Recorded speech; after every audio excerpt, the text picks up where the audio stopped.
RJ news 27 Marathi, सत्याच्या मार्गावर सर्वात पुढे. निवडणुकीची रणधुमाळी दौंड तालुक्यामध्ये केळगाव गणामध्ये पाहायला मिळते. दौंड आणि पूर्व भागातील खडकी रावणगाव हे दोन्ही गट अस्मितेचे असल्यासारखे वाटतात.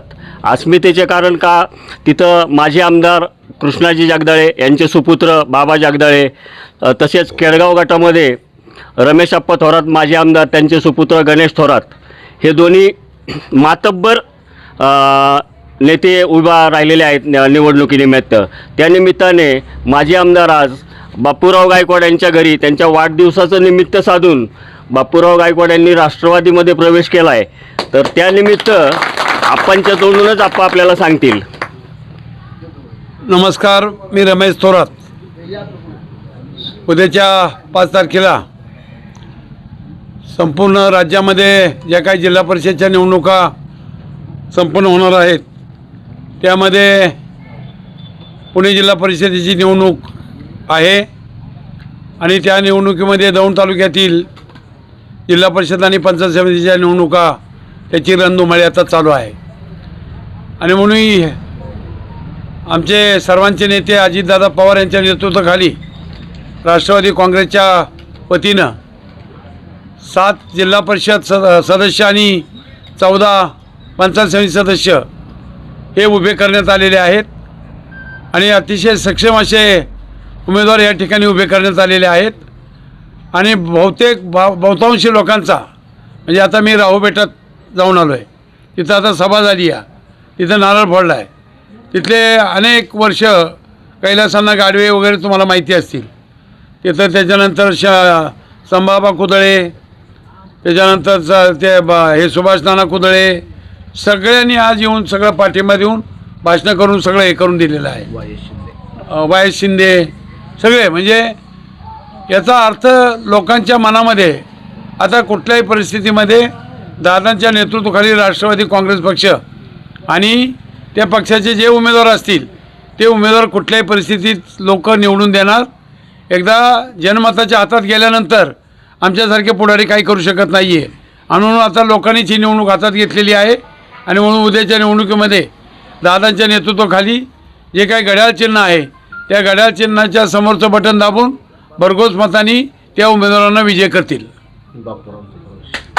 यानंतर आत्ताच नवनिर्वाचित प्रवेश झालेले केळगाव ग्रामपंचायतचे माजी उपसरपंच बापूराव गायकवाड हे आपलं मनोगत व्यक्त करतील. मी काय नाही, मी जास्त बोलणार नाही. मी एका वाक्यात सांगतो, मी जो निर्णय घेतो तो शेवट नेतो. यानंतर माजी जिल्हा परिषद सदस्य आणि कर्तव्यदक्ष असे धडाडीचे कार्यकर्ते बाळासाहेब कापरे आपल्या व्यूहरचनेबद्दल स्वतःच मार्गदर्शन करतील. आता व्यूहरचना काही नाही, परंतु आप्पांचा मुलगा आपलं तुषार थोरात आणि बाप्पू शेळके या दोन्हीही उमेदवारांना आमच्या गणातून आणि गटातून या ठिकाणी जे काही राष्ट्रवादी काँग्रेस पक्षाचे उमेदवार आहेत, यांना आम्ही केळगावमधून चांगल्या पद्धतीने मताधिक्य देऊ आणि उच्चांकी मताधिक्याने आम्ही दोघंही निवडून आणू, अशी या ठिकाणी मी खात्री देतो. एक छोटासा प्रश्न आहे आप्पा, की जनतेच्या मनामध्ये असा प्रश्न निर्माण होतो, नेते मंडळी प्रत्येकाच्या सोयीनुसार आपला पक्ष बदलतात, कार्यकर्त्यांची गळचिपी पण याच्यामध्ये होत असते. त्याबद्दल तुमची भूमिका काय राहणार आहे? आता जो काही गळचेपी झालेली आहे किंवा ज्या काही घटना घडल्यात, आता नुकत्याच घडलेल्या आहेत. एक 8-10 दिवसापूर्वी, म्हणजे फॉर्म भरायच्या शेवटच्या दिवशी, म्हणजे भाजपच्या एका अनेक वर्ष ज्यांनी काम केलं आहे, भाजप अडवला आहे. 3 विधानसभा अशा 2-3 विधानसभा बी भाजपच्या वतीने लढवल्यात. असे वासुदेव नाना काळे यांना तर फार AB फॉर्म दिला होता आणि सगळ्या गोष्टी झाल्या होत्या. हां, पण सगळं फायनल झालं होतं अगोदर. आणि म्हणून ते झालं असताना सुद्धा अचानक ऐन टाईमाला 11th आवरला आज दुसरा माणूस पक्षात घेतला आणि त्याला तो AB फॉर्म देण्यात आलेला आहे. तर ही गोष्ट कुठल्याच पक्षाने कुणीच करू नये अशा विचाराचा मी तरी पक्का आहे. आज आपल्या गटामधून सुद्धा अपक्षांचा तुम्हाला फार मोठा फटका बसेल. अपक्ष हे आपल्या राष्ट्रवादीतलेच आहेत, घटक पक्षातले. यांच्यासाठी तुमची भूमिका उद्याची काय राहणार? आता हे बघा बहुतांशी अपक्ष जे आहेत त्या सगळ्यांनी जवळपास माघार घेतलेली आहे. जवळपास म्हणजे उद्या कोणी ठेवणार नाहीत फॉर्म. बहुतांशी आमचे तरी अपक्ष कोणी राहणार नाहीत. सगळ्यांनी येऊन आमच्याशी चर्चा केली आहे आणि म्हणजे उद्या आम्ही फॉर्म काढून घेतो. तो काही विषय नाही आहे. धन्यवाद आप्पा. RJ न्यूज 27 मराठीसाठी दौंड तालुका प्रतिनिधी विकास साळुंखे.